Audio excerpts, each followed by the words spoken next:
However, by dint of buying and not paying, of borrowing, signing bills, and renewing these bills that grew at each new falling in, she had ended by preparing a capital for Monsieur Leroux, which he was impatiently awaiting for his speculations. She presented herself at his place with an offhand air. "You know what has happened to me. No doubt it's a joke." "How so?" He turned away slowly and, folding his arms, said to her, "My good lady, did you think I should go on to all eternity being your purveyor and banker? For the love of God, now be just. I must get back what I've laid out. Now be just." She cried out against the debt. So much the worse. The court has admitted it. There's a judgment. It's been notified to you. Besides, it isn't my fault. It's Vincart's. Could you not "Oh, nothing whatever. But still, now talk it over." And she began beating about the bush. She had known nothing about it. It was a surprise. "Whose fault is that?" said Leroux, bowing ironically. "Well, I'm slaving like a nigger you go gallivanting about." No lecturing." "It never does any harm," he replied. She turned coward. She implored him. She even pressed her pretty white and slender hand against the shopkeeper's knee. "There, that'll do. Anyone think you wanted to seduce me?" "You are a wretch," she cried. Oh, go it. Go it. I will show you up. I shall tell my husband." "All right. I'll show your husband something." And Leroux drew from his strong box the receipt for 1,800 francs that she had given him when Vincart had discounted the bills. "Do you think," he added, "that he'll not understand your little theft, the poor dear man?" She collapsed, more overcome than if felled by the blow of a poleaxe. He was walking up and down from the window to the bureau, repeating all the while I'll show him. I'll show him." Then he approached her, and in a soft voice said, "It isn't pleasant, I know, but after all, no bones are broken, and since that is the only way that is left for you paying back my money But where am I to get any?" said Emma, wringing her hands. "Bah! When one has friends like you." And he looked at her in so keen, so terrible a fashion, that she shuddered to her very heart. "I promise you," she said, "to sign I've enough of your signatures. I will sell something." "Get along," he said, shrugging his shoulders. "You've not got anything." And he called through the peephole that looked down into the shop. "Annette, don't forget the 3 coupons of No. 14. The servant appeared. Emma understood and asked how much money would be. Wanted to put a stop to the proceedings. "It is too late." "But if I brought you several thousand francs, a quarter of the sum, a third, perhaps the whole?" "No, it's no use." And he pushed her gently towards the staircase. "I implore you, Monsieur Leroux, just a few days more." She was sobbing. There's now. You are driving me to despair." "What do I care?" said he, shutting the door. Chapter 7. She was stoical the next day when Maître Hareng, the bailiff, with due assistance, presented himself at her house to draw up the inventory for the distraint. They began with Bovary's consulting room and did not write down the phrenological head, which was considered an instrument of his profession, but in the kitchen they counted the plates, the saucepans, the chairs, the candlesticks, and in the bedroom all the knickknacks on the what-not. They examined her dresses, the linen, the dressing room, and her whole existence to its most intimate details, was, like a corpse, on whom a post-mortem is made, outspread before the eyes of these 3 men. Maître Hareng, buttoned up in his thin black coat, wearing a white choker and very tight foot straps, repeated from time to time, "Allow me, madam. You allow me." Often he uttered exclamations. "Charming. Very pretty." Then he began writing again, dipping his pen into the horn inkstand in his left hand. When they had done with the rooms, they went up to the attic. She kept a desk there in which Rodolphe's letters were locked. It had to be opened. "A correspondence," said Maitre Hareng, with a discreet smile. "But allow me, for I must make sure the box contains nothing else." And he tipped up the papers lightly, as if to shake out Napoleons. Then she grew angered to see this coarse hand with fingers red and pulpy like slugs, touching these pages against which her heart had beaten. They went at last. Félicité came back. Emma had sent her out to watch for Bovary in order to keep him off, and they hurriedly installed the man in possession under the roof, where he swore he would remain. During the evening Charles seemed to her careworn. Emma watched him with a look of anguish, fancying she saw an accusation in every line of his face. Then, when her eyes wandered over the chimney-piece ornamented with Chinese screens, over the large curtains, the armchairs, all those things, in a word, that had softened the bitterness of her life, remorse seized her, or rather an immense regret, that, far from crushing, irritated her passion. Charles placidly poked the fire, both his feet on the fire dogs. Once the man, no doubt bored in his hiding place, made a slight noise. "Is anyone walking upstairs?" said Charles. "No," she replied. "It is a window that has been left open, and is rattling in the wind." The next day, Sunday, she went to call on all the brokers whose names she knew. They were at their country places or on journeys. She was not discouraged, and those whom she did manage to see she asked for money, declaring she must have some, and that she would pay it back. Some laughed in her face, all refused. At 2 o'clock she hurried to Leon, and knocked at the door. No one answered. At length he appeared. "What brings you here? Do I disturb you?" "No, but and he admitted that his landlord didn't like his having women there. "I must speak to you," she went on. Then he took down the key, but she stopped him. "No, no. Down there, in our home." And they went to their room at the Hotel de Boulogne. On arriving she drank off a large glass of water. She was very pale. She said to him, "Leon, you will do me a service." And shaking him by both hands that she grasped tightly, she added, "Listen, I want 8,000 francs. But you are mad." "Not yet." And thereupon, telling him the story of the distraint, she explained her distress to him, for Charles knew nothing of it. Her mother-in-law protested her. Old Raoul could do nothing, but Leon, he would set about finding this indispensable sum. "How on earth can I?" "What a coward you are!" she cried. Then he said stupidly, "You are exaggerating the difficulty. Perhaps with 1,000 crowns or so the fellow could be stopped." All the greater reason to try and do something. It was impossible that they could not find 3,000 francs. Besides, Leon could be security instead of her. "Go, try. I will love you so."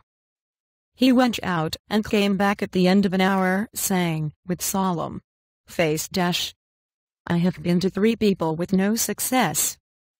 Then they remained sitting face to face at the 2 chimney corners, motionless, in silence. Emma shrugged her shoulders as she stamped her feet. He heard her murmuring, "If I were in your place I should soon get some." "But where?" "At your office." And she looked at him. An infernal boldness looked out from her burning eyes, and their lids drew close together with a lascivious and encouraging look, so that the young man felt himself growing weak beneath the mutual of this woman, who was urging him to a crime. Then he was afraid, and to avoid any explanation he smote his forehead, crying, Morella's to come back tonight. He will not refuse me, I hope. This was one of his friends, the son of a very rich merchant, and I will bring it you tomorrow, he added. Emma did not seem to welcome this hope with all the joy he had expected. Did she suspect the lie? He went on, blushing. However, if you don't see me by 3 o'clock, do not wait for me, my darling. I must be off now, forgive me. Goodbye. He pressed her hand, but it felt quite lifeless. Emma had no strength left for any sentiment. 4 o'clock struck, and she rose to return to Yonville, mechanically, obeying the force of old habits. The weather was fine.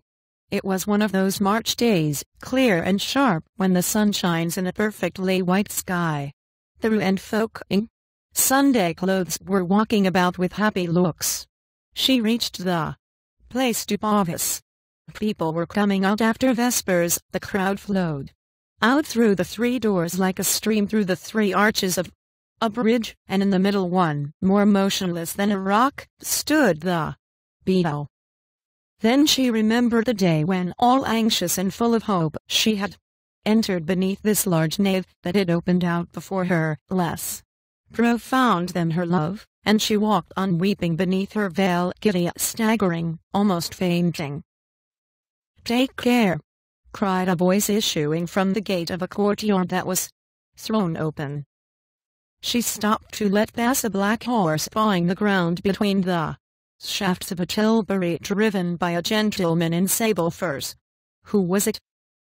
She knew him. The carriage darted by and disappeared.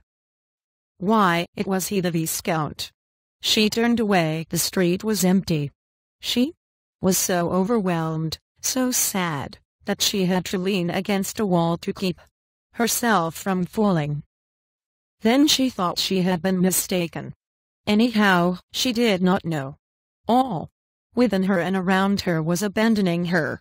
She felt lost, sinking at random into indefinable abysses, and it was almost with joy that, on reaching the Croix Rouge, she saw the good Hamai, who was watching a large box full of pharmaceutical stores being hoisted onto the Hirondelle. In his hand he held tied in a silk handkerchief 6 cheminots for his wife.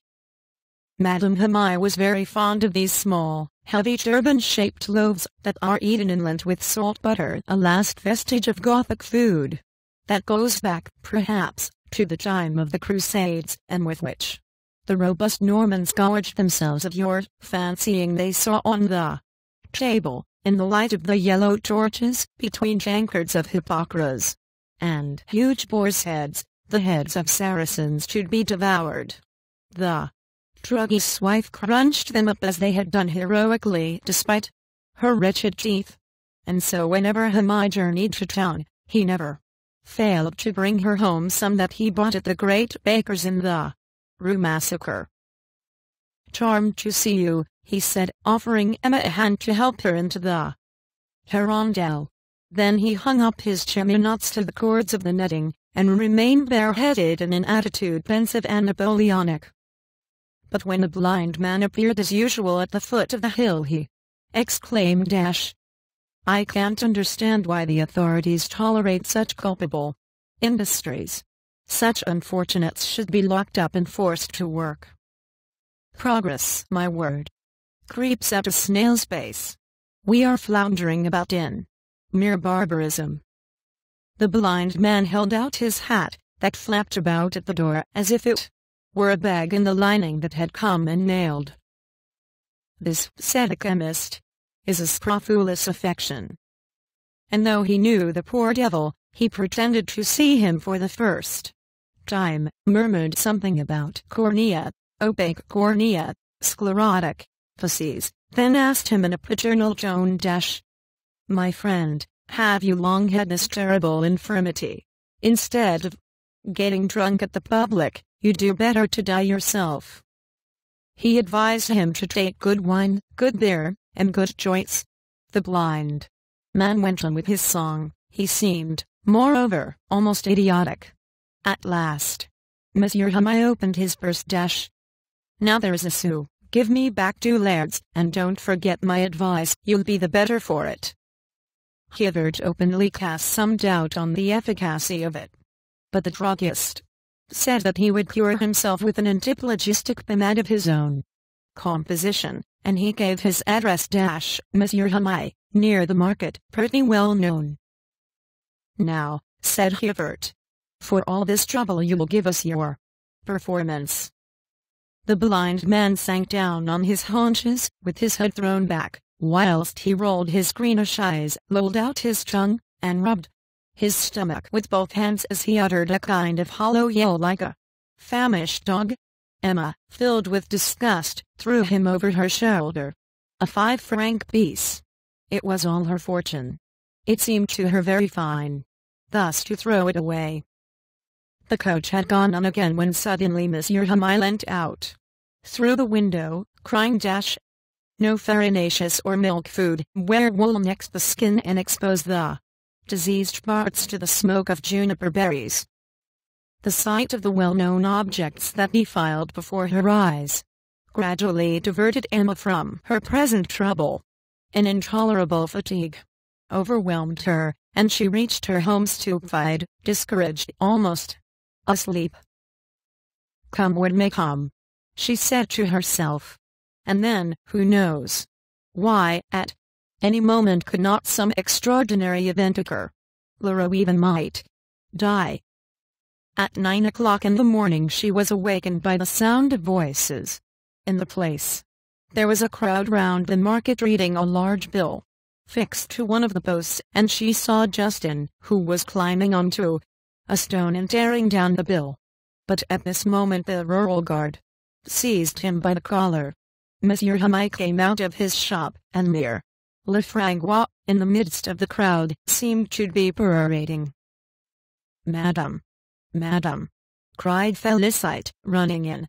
"It's abominable." And the poor girl, deeply moved, handed her a yellow paper that she had just torn off the door. Emma read with a glance that all her furniture was for sale. Then they looked at one another silently. The servant and mistress had no secret one from the other. At last Félicite sighed. "If I were you, madam, I should go to Monsieur Guillaumin." "Do you think and this question meant to say "You who know the house through the servant, has the master spoken sometimes of me?" "Yes, you do well to go there." She dressed, put on her black gown, and her hood with jet beads, and, that she might not be seen, there was still a crowd on the place. She took the path by the river, outside the village. She reached the notary's gate quite breathless. The sky was sombre, and a little snow was falling. At the sound of the bell, Theodore in a red waistcoat appeared on the steps. He came to open the door almost familiarly, as to an acquaintance, and showed her into the dining room. A large porcelain stove crackled beneath a cactus that filled up the niche in the wall, and in black wood frames against the oak-stained paper hung Steuben's Esmeralda and Chopin's Potiphar. The ready-laid table, the 2 silver chafing dishes, the crystal door-knobs, the porquet and the furniture, all shone with a scrupulous English cleanliness. The windows were ornamented at each corner with stained glass. "Now this," thought Emma, "is the dining room I ought to have." The notary came in pressing his palm-leaf dressing-gown to his breast with his left arm, while with the other hand he raised and quickly put on again his brown velvet cap, pretentiously cocked on the right side, whence looked out the ends of 3 fair curls drawn from the back of the head, following the line of his bald skull. After he had offered her a seat he sat down to breakfast, apologizing profusely for his rudeness. "I have come," she said, "to beg you Sir Dash. What, madam? I am listening. And she began explaining her position to him. Monsieur Guillaumin knew it, being secretly associated with the linen draper, from whom he always got capital for the loans on mortgages that he was asked to make. So he knew, and better than she herself, the long story of the bills, small at first, bearing different names as endorsers, made out at long dates, and constantly renewed up to the day when, gathering together all the protested bills, the shopkeeper had bidden his friend Vincart, taken his own name all the necessary proceedings, not wishing to pass for a tiger with his fellow citizens.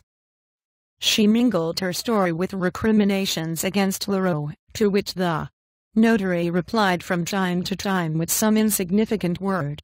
Eating his cutlet and drinking his tea, he buried his chin in his sky-blue cravat, into which were thrust 2 diamond pins, held together by a small gold chain, and he smiled a singular smile, in a sugary ambiguous fashion. But noticing that her feet were damp, he said, Dash, to get closer to the stove, put your feet up against the porcelain. She was afraid of dirtying it. The notary replied in a gallant tone, Dash, beautiful things spoil nothing. Then she tried to move him, and, growing moved herself, she began telling him about the poorness of her home, her worries, her wants. He could understand that, an elegant woman. And, without leaving off eating, he had turned completely round towards her, so that his knee brushed against her boot, whose sole curled round as it smoked against the stove. But when she asked for 1,000 sous, he closed his lips and declared he was very sorry he had not had the management of her fortune before, for there were hundreds of ways very convenient, even for a lady, of turning her money to account. They might, either in the turf beats of Bromesnil or building ground at Havre, almost without risk, have ventured on some excellent speculations, and he let her consume herself with rage at the thought of the fabulous sums that she would certainly have made. How was it, he went on, that you didn't come to me? I hardly know, she said. Why, hey, did I frighten you so much? It is I, on the contrary, who ought to complain. We hardly know one another, yet I am very devoted to you. You do not doubt that, I hope? He held out his hand, took hers, covered it with a greedy kiss, then held it on his knee, and he played delicately with her fingers whilst he murmured 1,000 blandishments. His insipid voice murmured like a running brook, a light shone in his eyes through the glimmering of his spectacles, and his hand was advancing up Emma's sleeve to press her arm. She felt against her cheek his panting breath. This man oppressed her horribly. She sprang up and said to him, Dash, Sir, I am waiting. For what? Said the notary, who suddenly became very pale. This money. But Dash, then, yielding to the outburst of too powerful a desire, well, yes. He dragged himself towards her on his knees, regardless of his dressing gown. For pity's sake, stay. I love you. He seized her by her waist. Madame Bovary's face flushed purple. She recoiled with a terrible look, crying, Dash, you are taking a shameless advantage of my distress, sir. I am to be pitied, not to be sold. And she went out. The notary remained quite stupefied, his eyes fixed on his fine embroidered slippers. They were a love gift, and the sight of them at last consoled him. Besides, he reflected that such an adventure might have carried him too far. What a wretch! What a scoundrel! What an infamy! She said to herself as she fled with nervous steps beneath the aspens of the path. The disappointment of her failure increased the indignation of her outraged modesty. It seemed to her that Providence pursued her implacably, and, strengthening herself in her pride, she had never felt so much esteem for herself nor so much contempt for others. a spirit of warfare, transformed her. She would have liked to strike all men, to spit in their faces, to crush them, and she walked rapidly straight on, pale, quivering, maddened, searching the empty horizon with tear-dim eyes and as it were rejoicing in the hate that was choking her. When she saw her house a numbness came over her. She could not go on, and yet she must. Besides, whither could she flee? Felicite was waiting for her at the door? Well, no, said Emma. And for a quarter of an hour the two of them went over the various persons in Yonville who might perhaps be inclined to help her. But each time that Felicite named someone Emma replied, "Impossible. They will not. And the master'll soon be in. I know that well enough. Leave me alone." She had tried everything, there was nothing more to be done now, and when Charles came in she would have to say to him, "Go away. This carpet on which you are walking is no longer ours. In your own house you do not possess a chair, a pin, a straw, and it is I, poor man, who have ruined you." Then there would be a great sob, next he would weep abundantly, and at last, the surprise past, he would forgive her. "Yes," she murmured, grinding her teeth, "he will forgive me, he who would give 1,000,000 if I would forgive him for having known me. Never. Never." This thought of Bovary's superiority to her exasperated her.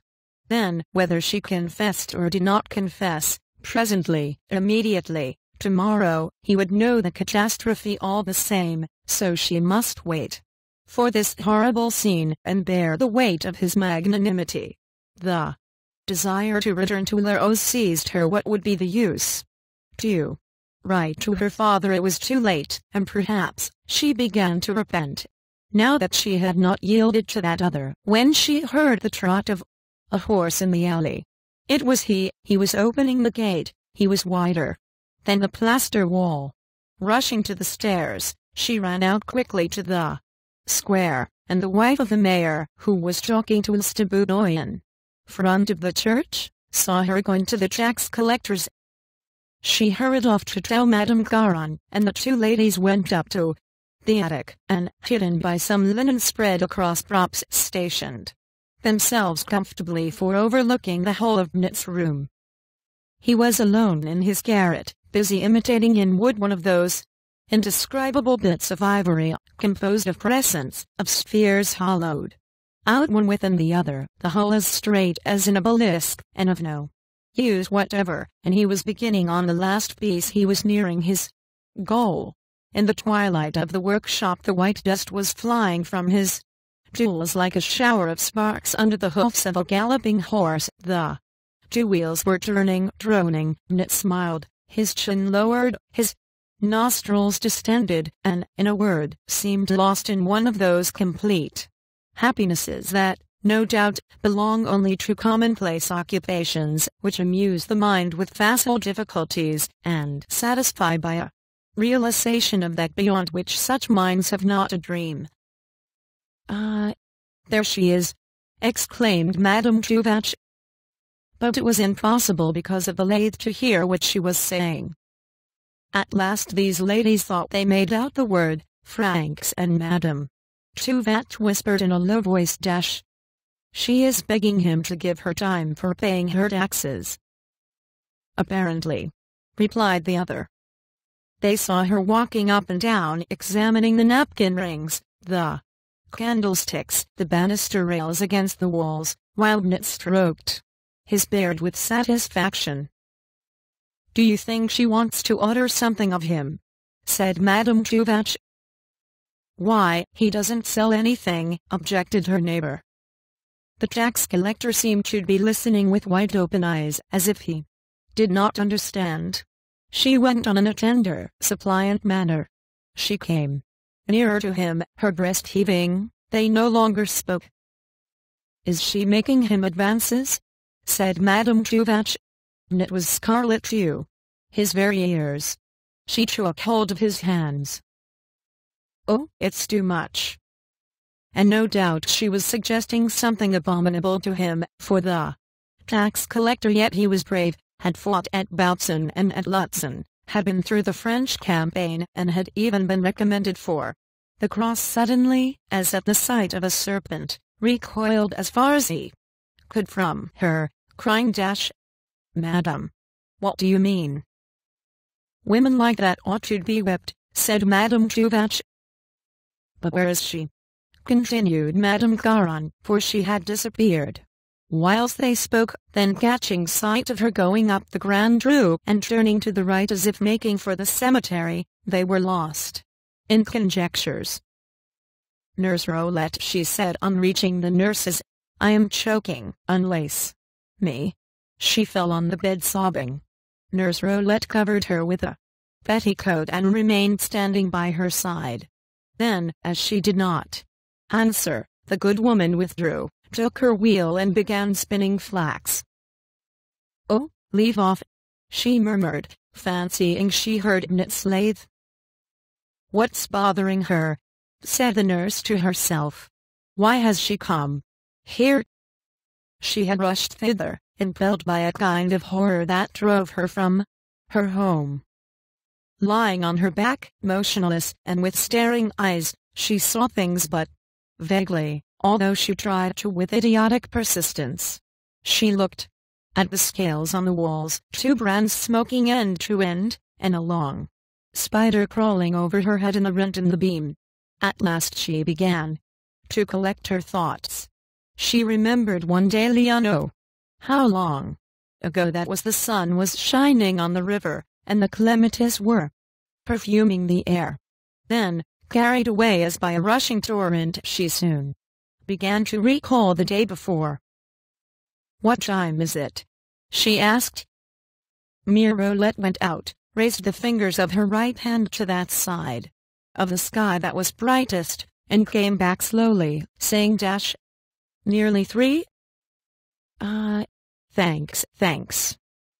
For he would come, he would have found some money. But he would, perhaps, go down yonder, not guessing she was here, and she told the nurse to run to her house to fetch him. Be quick." "But my dear lady, I'm going. She wondered now that she had not thought of him from the first. Yesterday he had given his word, he would not break it. And she already saw herself at Leroux spreading out her 3 bank notes on his bureau.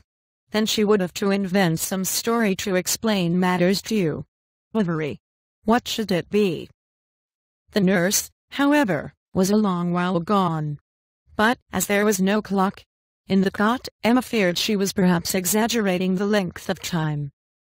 She began walking round the garden. Step by step, she went into the path by the hedge, and returned quickly, hoping that the woman would have come back by another road.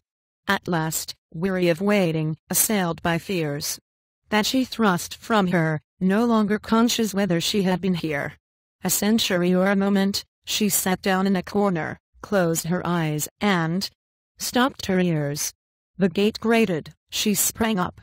Before she had spoken, Mere Rolette said to her, "There is no one at your house." "What?" "Oh, no one. And the doctor is crying. He is calling for you. They're looking for you." Emma answered nothing. She gasped as she turned her eyes about her, while the peasant woman, frightened at her face, drew back instinctively, thinking her mad.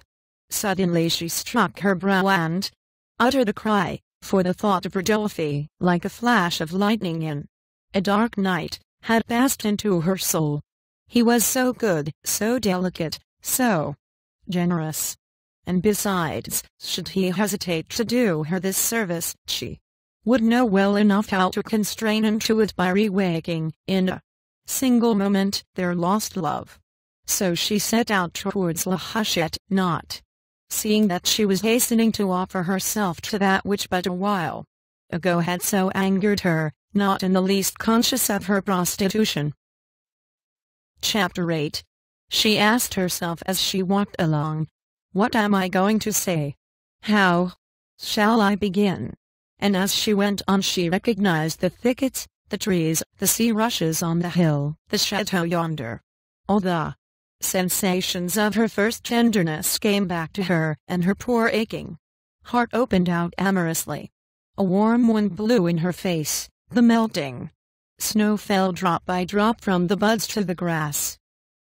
She entered, as she used to, through the small park gate. She reached the avenue bordered by a double row of dense lime trees. They were swaying their long whispering branches to and fro. The dogs in their kennels all barked, and the noise of their voices resounded, but brought out no one. She went up the large straight staircase with wooden balusters that led to the corridor paved with dusty flags, into which several doors in a row opened, as in a monastery or an inn. His was at the top, right at the end, on the left. When she placed her fingers on the lock, her strength suddenly deserted her. She was afraid, almost wished he would not be there, though this was her only hope, her last chance of salvation. She collected her thoughts for one moment, and, strengthening herself by the feeling of present necessity, went in. He was in front of the fire, both his feet on the mantelpiece, smoking a pipe. "What? It is you," he said, getting up hurriedly. "Yes, it is I, Rodolphe. I should like to ask your advice." And despite all her efforts, it was impossible for her to open her lips. "You have not changed. You are charming as ever." "Oh," she replied bitterly, "they are poor charms since you disdained them." Then he began a long explanation of his conduct, excusing himself in vague terms, in default of being able to invent better. She yielded to his words, still more to his voice and the sight of him, so that she pretended to believe, or perhaps believed, in the pretext he gave for their rupture. This was a secret on which depended the honor, the very life of a third person. "No matter," she said, looking at him sadly. "I have suffered much." He replied philosophically, "Such is life." "Has life," Emma went on, "been good to you at least, since our separation?" "Oh, neither good nor bad." "Perhaps it would have been better never to have parted." "Yes, perhaps." "You think so?" she said, drawing nearer, and she sighed. "Oh, Rodolphe, if you but knew. I loved you so." It was then that she took his hand, and they remained some time, their fingers intertwined, like that first day at the show. With a gesture of pride he struggled against this emotion. But sinking upon his breast she said to him, "How did you think I could live without you? One cannot lose the habit of happiness. I was desolate. I thought I should die. I will tell you about all that and you will see. And you fled from me." For all the 3 years, he had carefully avoided her in consequence of that natural cowardice that characterizes the stronger sex. Emma went on, with dainty little nods, more coaxing than an amorous kitten. "You love others, confess it." "Oh, I understand them, dear. I excuse them. You probably seduced them as you seduced me. You are indeed a man, you have everything to make one love you. But we'll begin again, won't we? We will love one another. See. I am laughing, I am happy. Oh, speak." And she was charming to see, with her eyes in which trembled a tear, like the rain of a storm in a blue corolla. He had drawn her upon his knees, and with the back of his hand was caressing her smooth hair, where in the twilight was mirrored like a golden arrow one last ray of the sun. She bent down her brow. At last he kissed her on the eyelids quite gently with the tips of his lips. "Why, you have been crying. What for?" She burst into tears. Rodolphe thought this was an outburst of her love. As she did not speak, he took this silence for a last remnant of resistance, and then he cried out, "Oh, forgive me. You are the only one who pleases me. I was imbecile and cruel.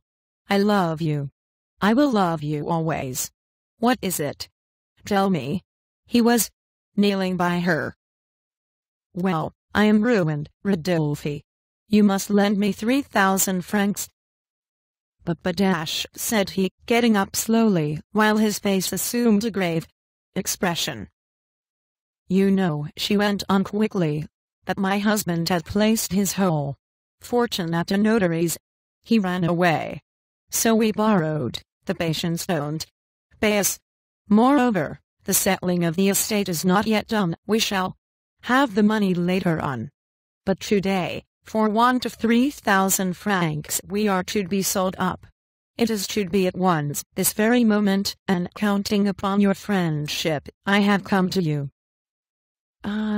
Thought Rodolphe, turning very pale. That was what she came for. At last he said with a calm air, Dear madam, I have not got them. He did not lie.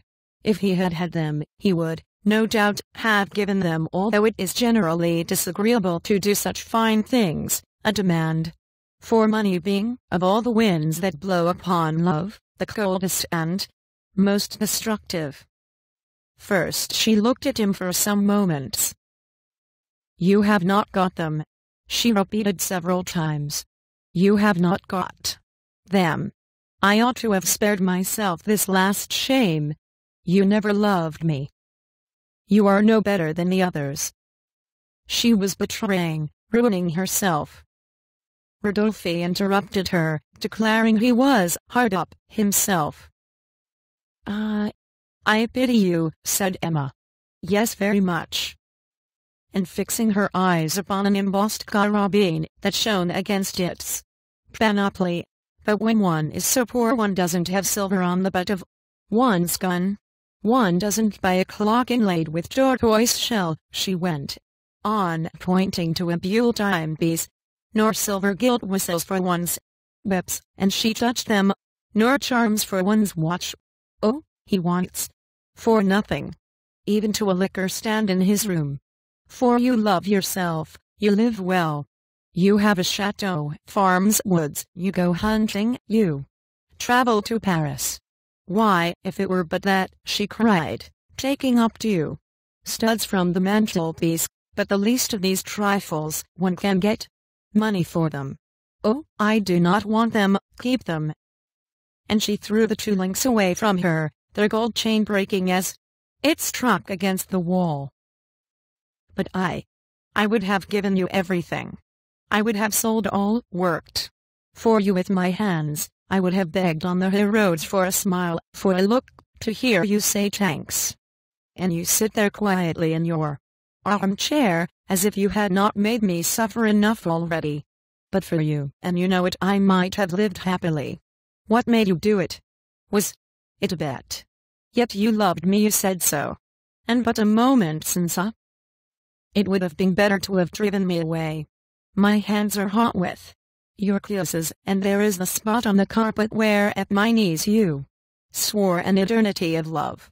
You made me believe you, for 2 years you held me in the most magnificent, the sweetest dream. Our plans for the journey, do you remember? Oh, your letter. Your letter.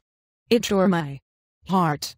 And then when I come back to him rich, happy, free to implore the help the first stranger would give, a suppliant, and, bringing back to him all my tenderness, he repulses me because it would cost him 3,000 francs. I haven't got them, replied Rodolphe with that perfect calm which resigned rage covers itself as with a shield. She went out.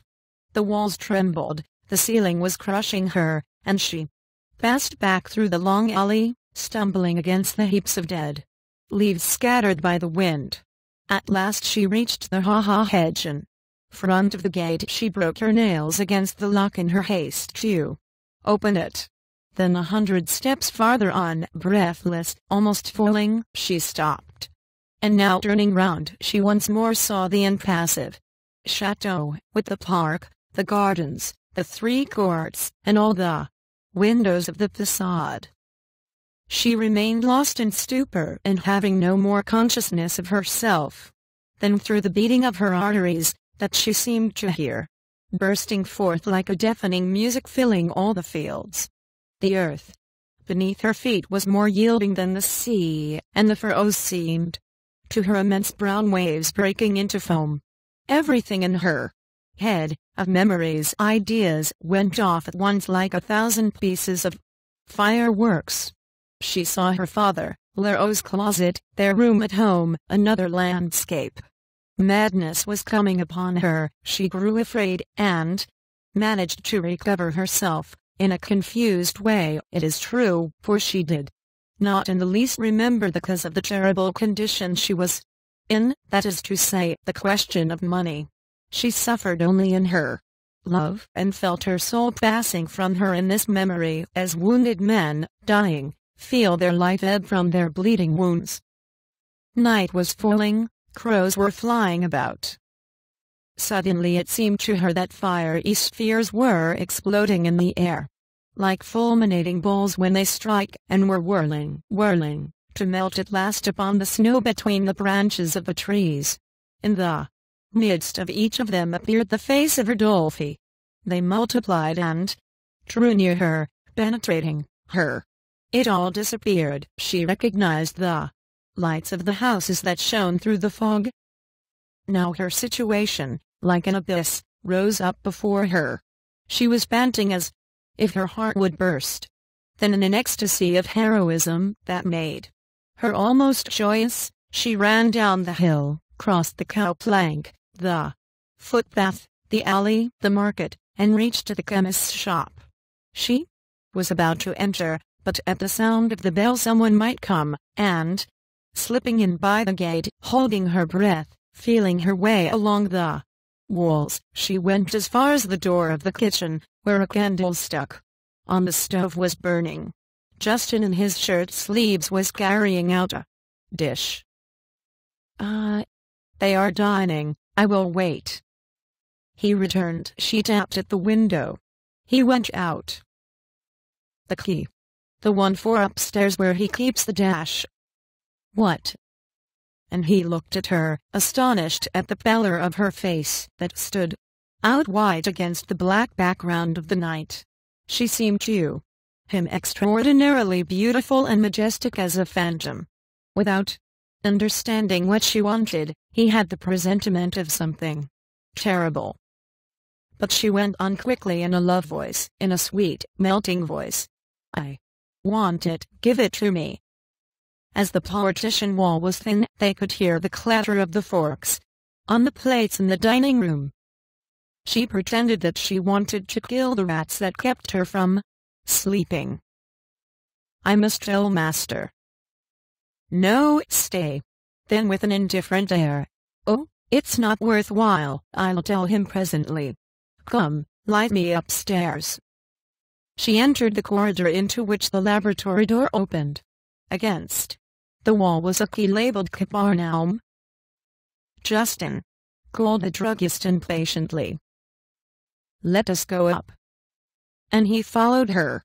The key turned in the lock, and she went straight to the third shelf, so well did her memory guide her, seized the blue jar, tore out the cork, plunged in her hand, and withdrawing it full of a white powder, she began eating it.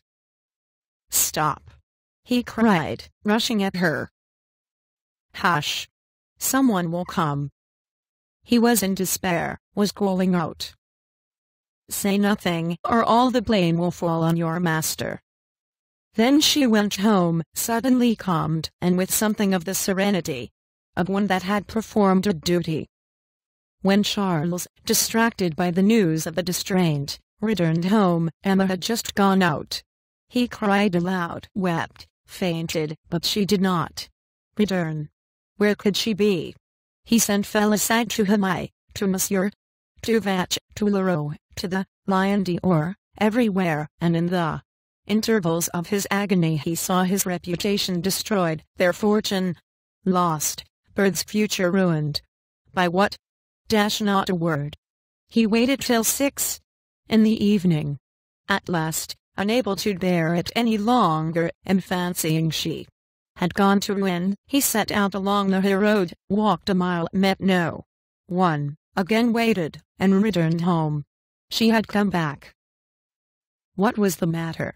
Why? Explain to me. She sat down at her writing table and wrote a letter, which she sealed, slowly, adding the date and the hour.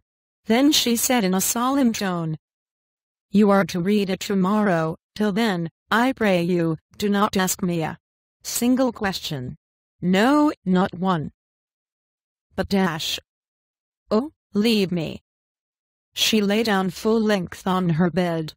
A bitter taste that she felt in her mouth awakened her. She saw Charles and again closed her eyes. She was studying herself curiously to see if she were not suffering. But no, nothing as yet. She heard the ticking of the clock, the crackling of the fire, and Charles breathing as he stood upright by her bed. It is but a little thing, death, she thought. I shall fall asleep, and all will be over. She drank a mouthful of water and turned to the wall. The frightful taste of ink continued. I am thirsty, oh, so thirsty, she sighed. What is it? Said Charles, who was handing her a glass. It is nothing. Open the window, I am choking. She was seized with a sickness so sudden that she had hardly time to draw out her handkerchief from under the pillow. Take it away, she said quickly. Throw it away. He spoke to her. She did not answer. She lay motionless, afraid that the slightest movement might make her vomit. But she felt an icy cold creeping from her feet to her heart. It is beginning, she murmured. What did you say? She turned her head from side to side with a gentle movement full of agony, while constantly opening her mouth as if something very heavy were weighing upon her tongue. At 8 o'clock the vomiting began. Again. Charles noticed that at the bottom of the basin there was a sort of white sediment sticking to the sides of the porcelain.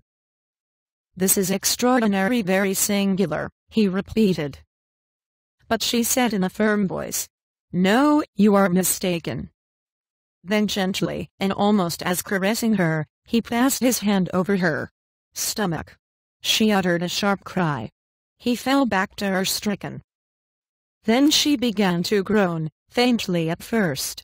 Her shoulders were shaken by a strong shuddering, and she was growing paler than the sheets in which her clenched fingers buried themselves.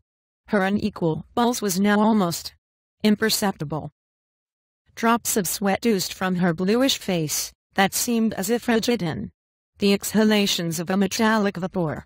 Her teeth chattered, her dilated eyes looked vaguely about her, and to all questions she replied only with a shake of the head. She even smiled once or twice.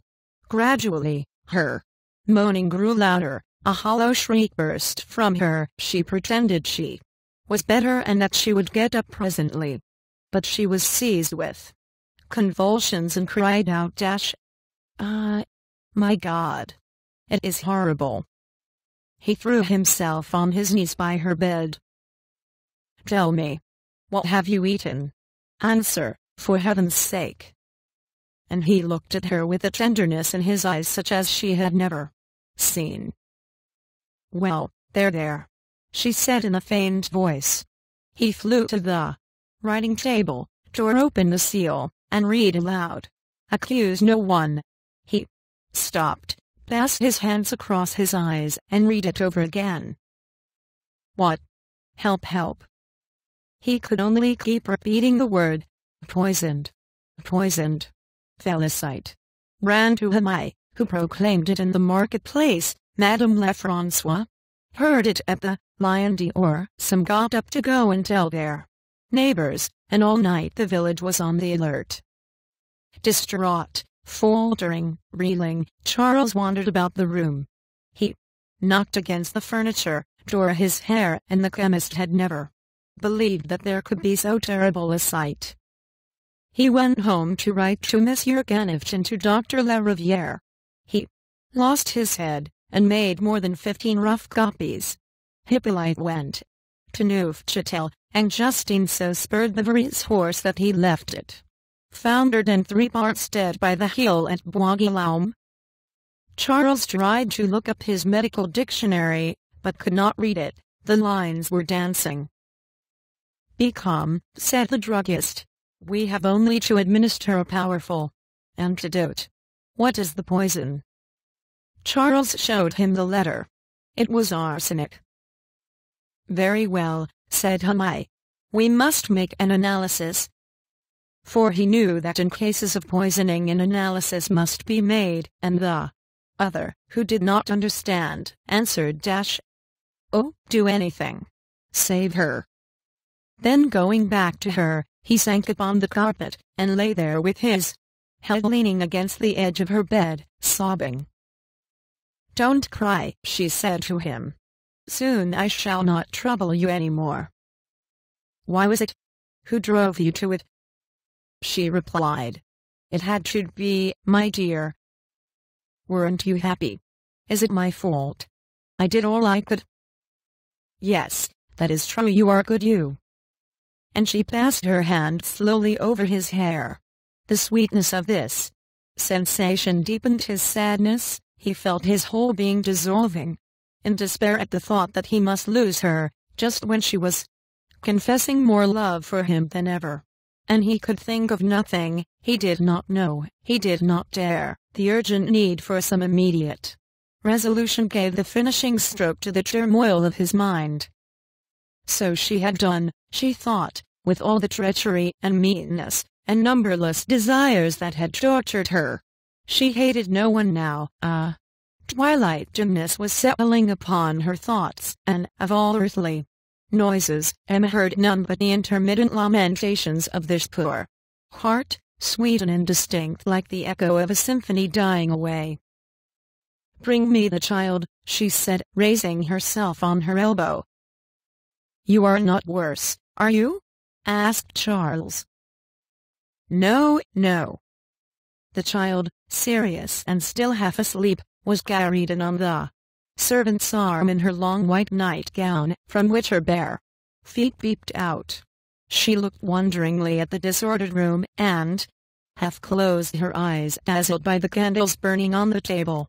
They reminded her, no doubt, of the morning of New Year's Day in Midland, when thus awakened early by candlelight she came to her mother's bed to fetch her presents, for she began saying "But where is it, Mama?" And as everybody was silent, "But I can't see my little stocking."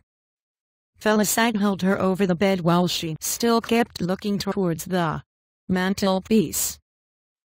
"Has nurse taken it?" she asked.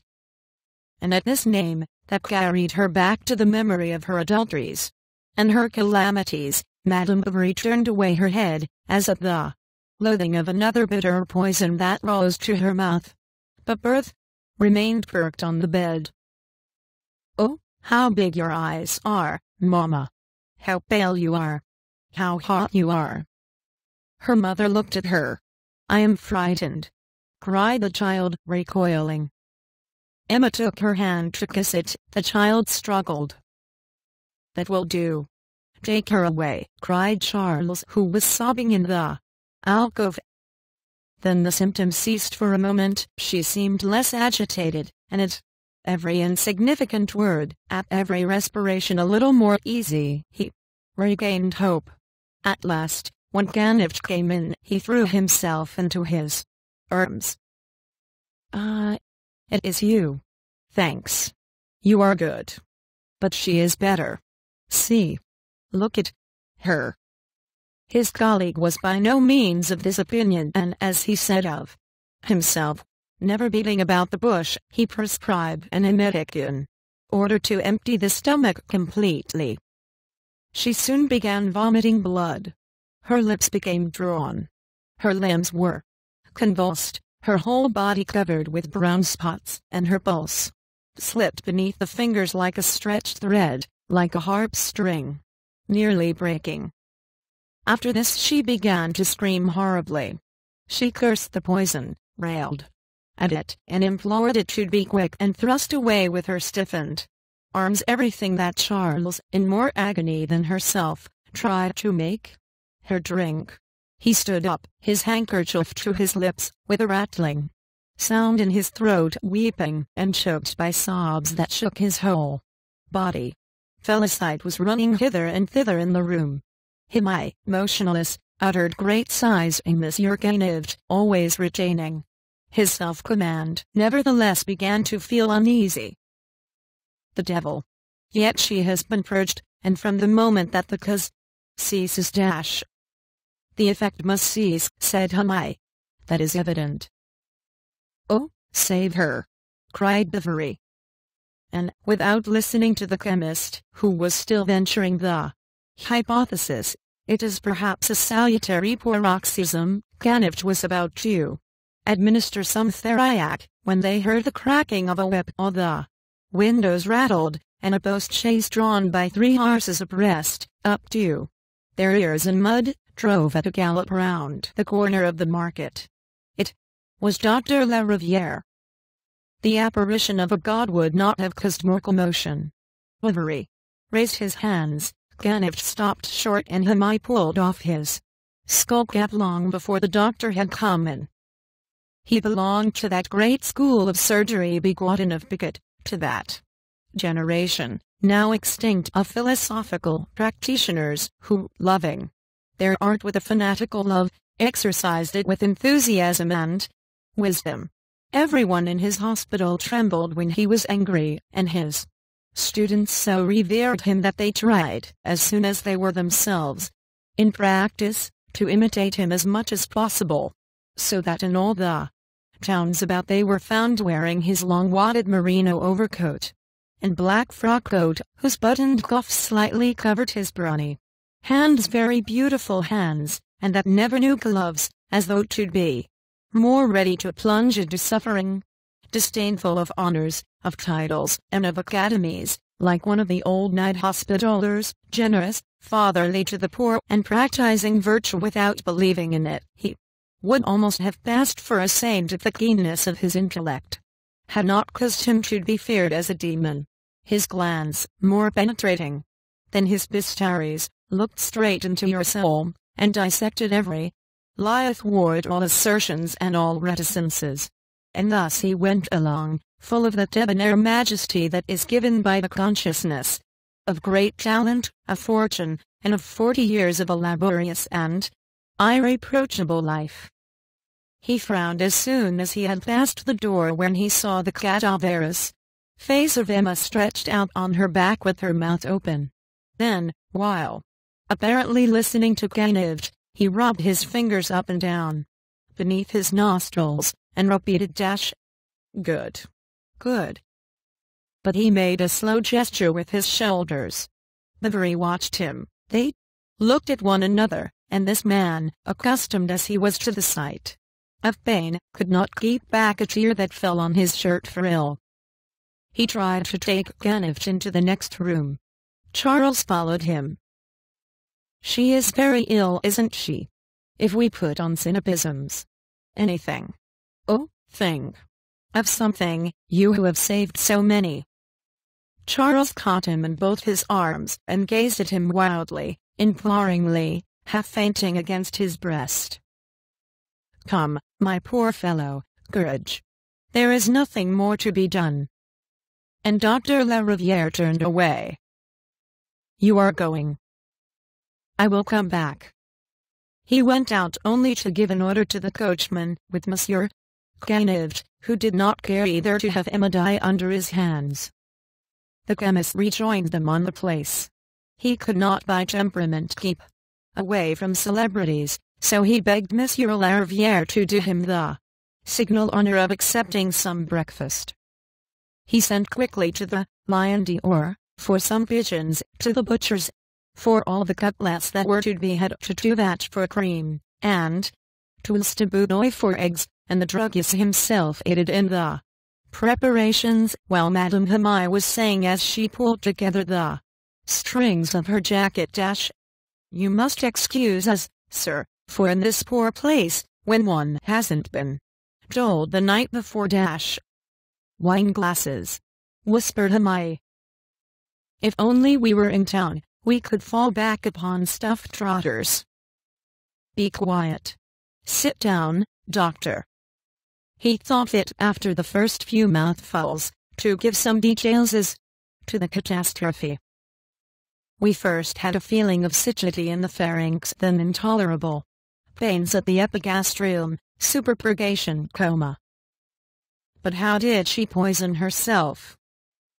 I don't know, Doctor, and I don't even know where she can have procured the arsenious acid. Justin, who was just bringing in a pile of plates, began to tremble. What's the matter? Said a chemist. At this question the young man dropped the whole lot on the ground with a crash. Imbecile! Cried Hermione. Awkward loud. Blockhead! Confounded ass!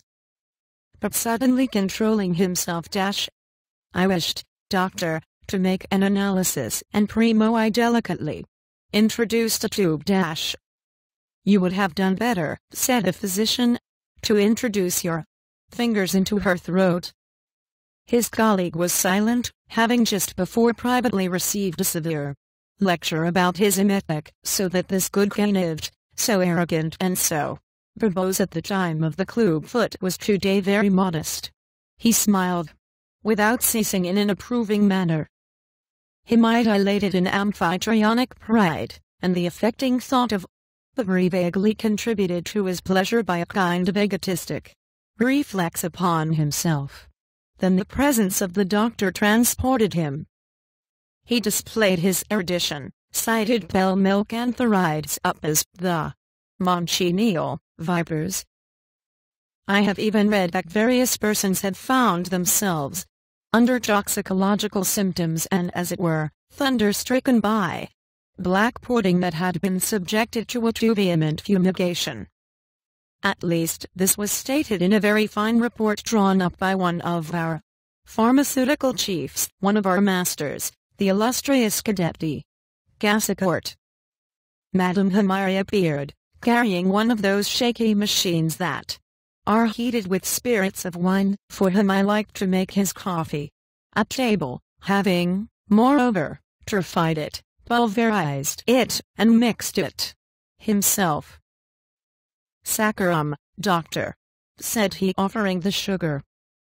Then he had all his children brought down, anxious to have the physician's opinion on their constitutions. At last Monsieur Lariviere was about to leave, when Madame Hermione asked for a consultation about her husband. He was making his blood too thick by going to sleep every evening after dinner. Oh, it isn't his blood that's too thick, said the physician. And, smiling a little at his unnoticed joke, the doctor opened the door. But the chemist's shop was full of people. He had the greatest difficulty in getting rid of Monsieur Duvac, who feared his spouse would get inflammation of the lungs, because she was in the habit of spitting on the ashes, then of Monsieur Bennet, who sometimes experienced sudden attacks of great hunger, and of Madame Caron, who suffered from tinglings, of Leroux, who had vertigo, of Lestiboudois, who had rheumatism, and of Madame Lefrancois, who had heartburn. At last the 3 horses started, and it was the general opinion that he had not shown himself at all obliging. Public attention was distracted by the appearance of Monsieur Barnesian, who was going across the market with the holy oil. Hermione, as was due to his principles, compared priests to ravens, attracted by the odor of death. The sight of an ecclesiastic was personally disagreeable to him, for the cassock made him think of the shroud, and he detested the one from some fear of the other. Nevertheless, not shrinking from what he called his mission, he returned to Bovary's in company with Canivet, whom Monsieur Lariviere, before leaving, had strongly urged to make this visit, and he would, but for his wife's objections, have taken his 2 sons with him in order to accustom them to great occasions, that this might be a lesson, and example, a solemn picture that should remain in their heads later on. The room when they went in was full of mournful solemnity. On the work table, covered over with a white cloth, there were 5 or 6 small balls of cotton in a silver dish, near a large crucifix between 2 lighted candles. Emma, her chin sunken upon her breast, had her eyes inordinately wide open, and her poor hands wandered over the sheets with that hideous and soft movement of the dying, that seems as if they wanted already to cover themselves with the shroud. Pale as a statue and with eyes red as fire, Charles, not weeping, stood opposite her at the foot of the bed, while the priest, bending one knee, was muttering words in a low voice. She turned her face slowly and seemed filled with joy on seeing. Suddenly the violet stole, no doubt finding again, in the midst of a temporary lull in her pain, the lost voluptuousness of her first mystical transports with the visions of eternal beatitude that were beginning. The priest rose to take the crucifix, then she stretched forward her neck as one who is athirst, and gluing her lips to the body of the man-god, she pressed upon it with all her expiring strength the fullest kiss of love that she had ever given. Then he recited the Miserere and the Indulgentum, dipped his right thumb in the oil, and began to give extreme unction. First upon the eyes, that had so coveted all worldly pomp, then upon the nostrils, that had been greedy of the warm breeze and amorous odd hours, then upon the mouth, that had uttered lies, that had curled with pride and cried out in lewdness, then upon the hands that had delighted in sensual touches, and finally upon the soles of the feet, so swift of yore, when she was running to satisfy her desires, and that would now walk no more. The cure wiped his fingers, threw the bit of cotton dipped in oil into the fire, and came and sat down by the dying woman, to tell her that she must now blend her sufferings with those of Jesus Christ and abandon herself to the divine mercy. Finishing his exhortations, he tried to place in her hand a blessed candle, symbol of the celestial glory with which she was soon to be surrounded. Emma, too weak, could not close her fingers, and the taper, but for Monsieur Bournisien, would have fallen to the ground. However, she was not quite so pale, and her face had an expression of serenity as if the sacrament had cured her. The priest did not fail to point this out. He even explained to Bovary that the Lord sometimes prolonged the life of persons when he thought it meet for their salvation, and Charles remembered the day when, so near death, she had received the communion. Perhaps there was no need to despair, he thought. In fact, she looked around her slowly as one awakening from a dream. Then in a distinct voice she asked for her looking-glass, and remained some time bending over it, until the big tears fell from her eyes. Then she turned away her head with a sigh and fell back upon the pillows. Her chest soon began panting rapidly, the whole of her tongue protruded from her mouth, her eyes as they rolled, grew paler, like the two globes of a lamp that is going out, so that one might have thought her already dead but for the fearful laboring of her ribs, shaken by violent breathing, as if the soul were struggling to free itself. Felicite knelt down before the crucifix, and the druggist himself slightly bent his knees, while Monsieur Canivet looked out vaguely at the place. Bournisien had again begun to pray, his face bowed against the edge of the bed, his long black cassock trailing behind him in the room. Charles was on the other side, on his knees, his arms outstretched towards Emma. He had taken her hands and pressed them, shuddering at every beat of her heart as at the shaking of a falling ruin. As the death rattle became stronger, the priest prayed faster, his prayers mingled with the stifled sobs of Bovary, and sometimes all seemed lost in the muffled murmur of the Latin syllables that tolled like a passing bell.